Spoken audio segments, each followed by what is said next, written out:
আসসালামু আলাইকুম আসসালামু আলাইকুম আসসালামু আলাইকুম বিসমিল্লাহির রহমানির রহিম। হে সবচেয়ে বড় নূরময় চির সুন্দরতম সর্বশ্রেষ্ঠতম দয়ালু সকলেরই সর্বশ্রেষ্ঠতম প্রভু মহান পবিত্র আল্লাহ, তোমাকে স্মরণ করিয়া শুরু করিতেছি। হে সবচেয়ে বড় নূরময় চির সুন্দরতম সর্বশ্রেষ্ঠতম সাহায্যকারী সকলেরই সর্বশ্রেষ্ঠতম প্রভু মহান পবিত্র আল্লাহ, আমার আত্মার শয়তান যাতে আমার কোনো ক্ষতি করতে না পারে, মানুষ রূপী নরনারী শয়তানরা যাতে আমার কোনো ক্ষতি করতে না পারে, জিন পরি শয়তানরা যাতে আমার কোনো ক্ষতি করতে না পারে, সেই জন্য তোমারই মনোনীত পবিত্র মহাপুরুষগণের মাধ্যমে আমাকে সাহায্য করো দয়া করিয়া। আল্লাহ, তুমি কুরআনের ভিতরে সূরা আম্বিয়ার 105তম আয়াতে বলিয়াছো বা লিখায়াছে, তোমারই মনোনীত পবিত্র মহাপুরুষগণ পৃথিবীর দায়িত্বে আছে। তোমারই মনোনীত পবিত্র মহাপুরুষগণ পৃথিবীর দায়িত্বে আছে। তোমারই মনোনীত পবিত্র মহাপুরুষগণ পৃথিবীর দায়িত্বে আছেন।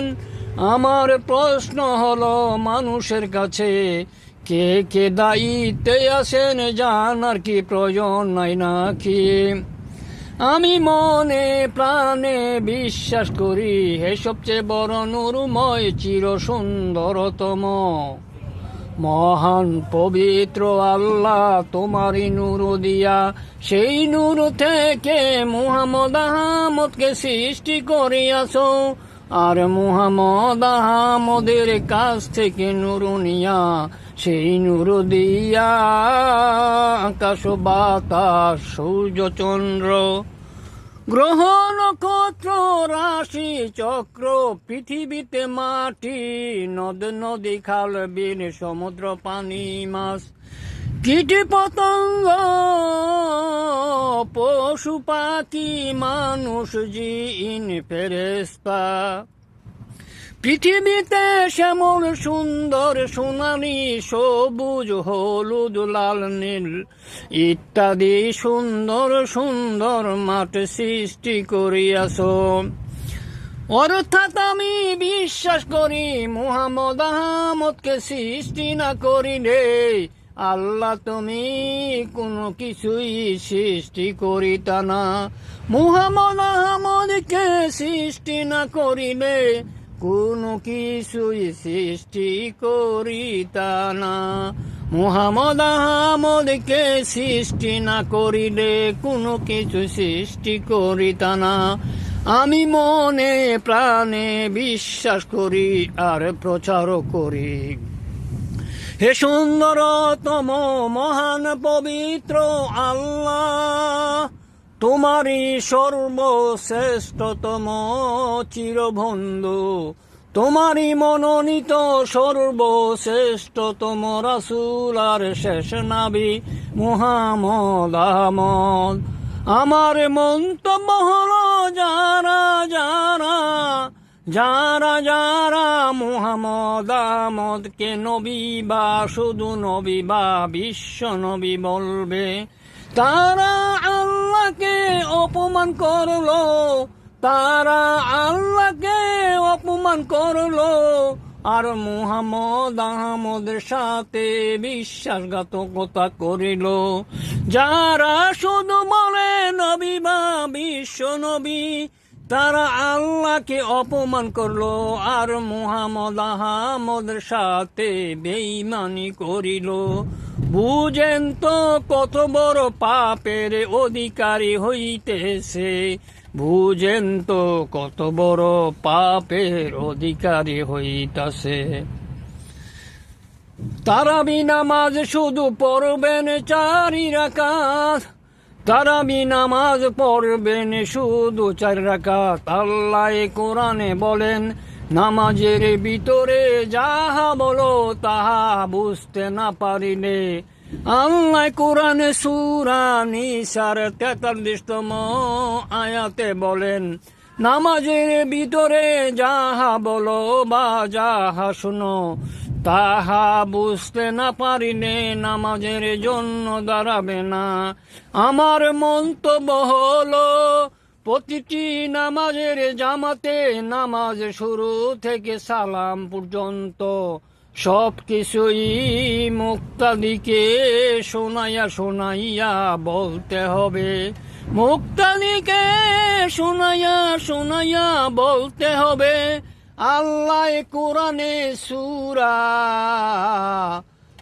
সূরা আলাকের 19তম আয়াতে বলেছেন বা লিখা আছে, হে রাসূল মুহাম্মদ আহমদ, তুমি যিনি নামাজে ইমামতিতে ভুল করে উপযুক্ত না হইয়া নামাজের ইমামতি করে, শর্ত না মানিয়া নামাজের ইমামতি করে, তার পিছনে নামাজ দাঁড়াবে না, তার পিছনে নামাজে দাঁড়াবে না। তুমি একা সিজদা করে আমার নিকটবর্তী হও, তুমি সিজদা করে আমার নিকটবর্তী হও। আল্লাহ কোরআনে আরো বলেছেন, আল্লাহর সকল সৃষ্টি সবই আল্লাহকে সিজদা করে, আল্লাহকে সিজদা করে, আল্লাহকে সিজদা করে। আমি মনে প্রাণে বিশ্বাস করি আর প্রচার করি। আল্লাহ কোরআনে বলেছেন, যে নামাজি মিথ্যা বলে, যিনি মিথ্যা বলিয়া নামাজ পড়ে, নামাজ পড়িয়া মিথ্যা বলে অন্যকে ঠকায়, ঘুষ গ্রহণ করে মানুষের সাথে খারাপ ব্যবহার করে, তাদের লোক দেখানো নামাজ পড়িয়া থাকে, তাদেরকে জাহান্নামে নিব। যারা যারা ইমামতির যোগ্যতা অর্জন না করিয়া নামাজের ইমামতি করে, তাদেরকে জাহান্নামের চেলা বানানো হবে। আমি আরো মনে প্রাণে বিশ্বাস করি আর প্রচার করি, মধ্যবর্তী সময়ে নামাজ পড়া উত্তম। রোজা আসতেছে, সকলেই ইফতারি করিয়া আরামে মসজিদে যাবেন। আল্লাহ কোরআনে সূরা আনামের 31তম আয়াতে বলেন, তোমরা খাইয়া পেটকে ঠান্ডা করিয়া মসজিদে যাবে। আর মধ্যবর্তী সময়ে নামাজ পড়া উত্তম। সূরা বাকারার 238তম আয়াত সংখ্যায়। জোহরের নামাজ শুরু 12টায়, শেষ হলো 5টায়। জামাত পড়া উত্তম হলো, বা জোহরের নামাজ পড়া উত্তম হলো 2টা বিষয়। মাগরিবের নামাজ শুরু 7টায়, শেষ হলো 9টায়। মাগরিবের নামাজ পড়া উত্তম হলো 7:50-এ। মাগরিবের নামাজ জামাতে পড়া বা পড়া উত্তম হলো 7:50-এ। আল্লাহ কোরআনে বলেন, খাইয়া পেটকে ঠান্ডা করিয়া মসজিদে যাবে, অর্থাৎ মসজিদে খাওয়া দাওয়া নিষেধ। মসজিদের ভিতরে যারা যারা রাজনৈতিক আলাপ আলোচনা করে, মাদ্রাসাতে যারা রাজনৈতিক আলাপ আলোচনা করে, ধর্মীয় বক্তৃতায় যারা যারা রাজনৈতিক আলাপ আলোচনা করে, তাদেরকে জাহান্নামের চেলা বানাইয়া ওই চেলাতে আগুন জ্বালাইয়া ওই আগুন দিয়া জাহান্নামে উদ্বোধন করা হবে। আর যারা যারা শুনে তাদেরকে জাহান্নামের চেলা বানানো হবে। আল্লাহ কোরআনে বলেন, হাসরের মাঠে সত্যবাদীদেরকে প্রশ্ন করা হবে, আর কাউকে কোনো প্রশ্ন করা হবে না। মিথ্যাবাদীদেরকে জাহান্নামে সোজাসুজি পাঠাইয়া দেওয়া হবে। মিথ্যাবাদীদেরকে জাহান্নামের প্রধান গেটে জিজ্ঞাসা করবে জাহান্নামের পুলিশরা। কামরা ঢুকানোর সময় জাহান্নামের পুলিশরা জিজ্ঞাসা করবে, কেন তোমাকে জাহান্নামে পাঠাইছে?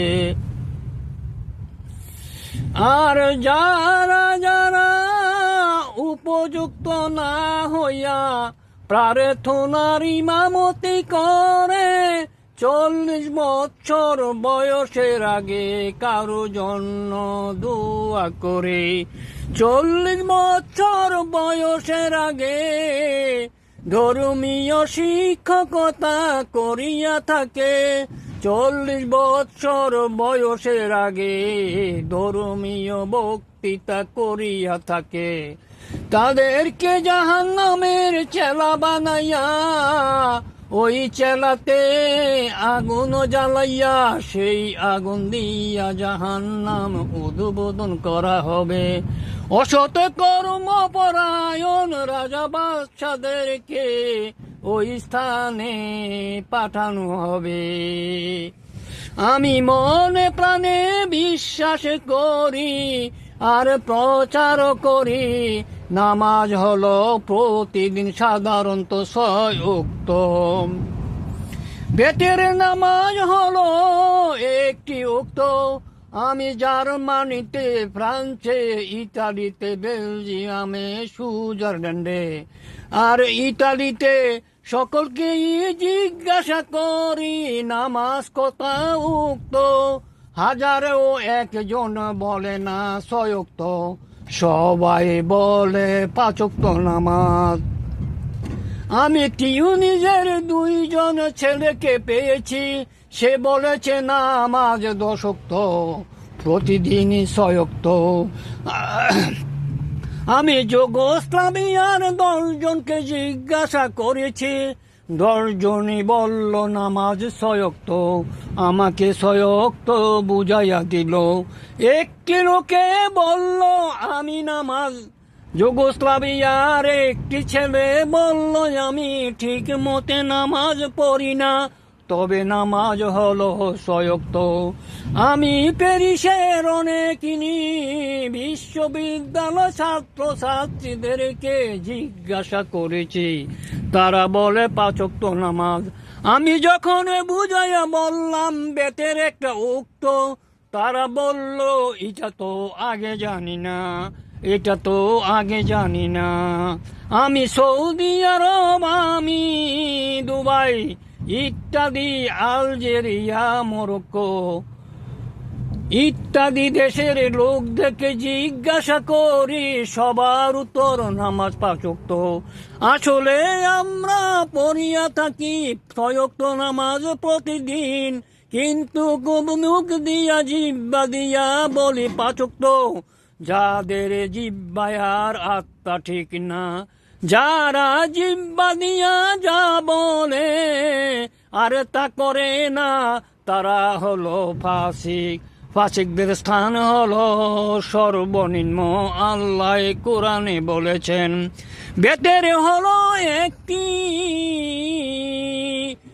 মুহাম্মদ আহমদ আল্লাহ আত্মায় আরো নূর দান করো দয়া করিয়া, মেরাজেতে আল্লাহ নিয়া বেতের নামাজ তার উম্মতের জন্য দান করেছিল। বেতের নামাজ হলো ওই দিনের সর্বশ্রেষ্ঠ এবং সর্বশেষ নামাজ। আপনি ভালো ছাত্র, এসএসসি পরীক্ষা দিবেন না, আপনি কোনো সার্টিফিকেট পাবেন না। আপনি যতই ইবাদত করেন, বেতের নামাজ পড়েন নাই, আপনার সব কিছু জিরো হয়ে যাবে। আমি মুসলমান ভাই বোনদেরকে বলছি, নিজেও পড়েন 6 ওয়াক্ত নামাজ, প্রচারও করবেন 6 ওয়াক্ত নামাজ। বেতেরের নামাজ হলো সকল নামাজ, রোজার সব কিছুর রাজা। বেতেরের নামাজ হলো সব নামাজের রাজা। ফজরের নামাজ শুরু হয় বাবা আদমের কাছ থেকে, জোহরের নামাজ শুরু হয় রাসূল ইব্রাহিমের কাছ থেকে। রাসূল ইব্রাহিম থেকে 2 ওয়াক্ত নামাজ শুরু হয়, রাসূল ইউনুসের উপর নামাজ জারি হওয়ার আগ পর্যন্ত। রাসূল ইউনুস পড়তেন আসরের নামাজ সহ 3 ওয়াক্ত নামাজ। রাসূল মুসা পর নাজিল হলো মাগরিবের নামাজ। রাসূল মুসা মাগরিব সহ 4 ওয়াক্ত নামাজ পড়তেন। ঈসা আলাইহিস সালামের উপর নাজিল হলো এশারের নামাজ। রাসূল ঈসা এশা সহ 5 ওয়াক্ত নামাজ পড়তেন। রাসূল মুহাম্মদ আহমদ মেরাজ যাওয়ার আগ পর্যন্ত বিল্লাল 5 ওয়াক্তের আজান দিতেন। মুহাম্মদ আহমদ 5 ওয়াক্ত নামাজ পড়তেন। মেরাজেতে আসার পর আল্লাহ যখন তাকে 3 রাকাত বিতরের নামাজ উপহার দিলেন, রাসূল মুহাম্মদ আহমদ মেরাজেতে আসিয়া 6 ওয়াক্ত নামাজ পড়া শুরু করিলেন। আর তাহাজ্জুদ নামাজ দিলেন। নবুয়ত পাওয়ার পরে সঠিকভাবে কোনো কিছু জানার জন্য। আমি মুসলমান ভাই বোনদের বুজুর্গদেরকে আলাপ করিবা অনুরোধ করছি, তাহাজ্জুদ নামাজ পড়িয়া সব কিছু সংশোধন করিয়া নিবেন। আমি 33 বছর সাধনা করিয়া, আমি 33 বছর সাধনা করিয়া, আমি 33 বছর সাধনা করিয়া মুহাম্মদ আহমদকে স্বপ্নে দেখিয়াছি। মুহাম্মদ আহমদ আমাকে বলেছিলেন, কোরআনের আয়াত যারা যারা 6237 কম বেশি বলবে, প্রচার করবে, শিক্ষা দিবে, শিক্ষা গ্রহণ করবে, তারা সকলেই আল্লাহর সকল সৃষ্টি থেকে অভিশাপ পাবে। আপনি যদি অভিশাপ পান, নামাজ রোজা দান খয়রাতে কোনো কিছুই কাজে আসবে না। সবগুলি জাহান্নামের আগুন তৈয়ার হবে, সবগুলি জাহান্নামের আগুন হইয়া যাবে। কতমে তারাবি পড়া হারাম, কতমে তারাবি পড়া হারাম, কতমে তারাবি পড়া হারাম। শুধু 4 রাকাত নামাজ পড়বেন। কোরআনের ভিতরে সূরা ফাতিহা যেইভাবে লিখাই আছে সেইভাবে পড়িলে নামাজ হবে না। আর নামাজের শেষে, নামাজে সূরা ফাতিহার শেষে আমিন বলতে পারবেন না। প্রথম 3টি আয়াত শুরুর আগে বলতে পারেন।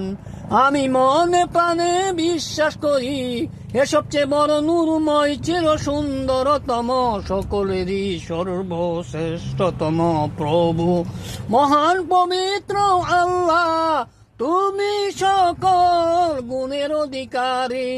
আমি মনে প্রাণে বিশ্বাস করি আল্লাহ তুমি সর্বশ্রেষ্ঠতম দয়ালু।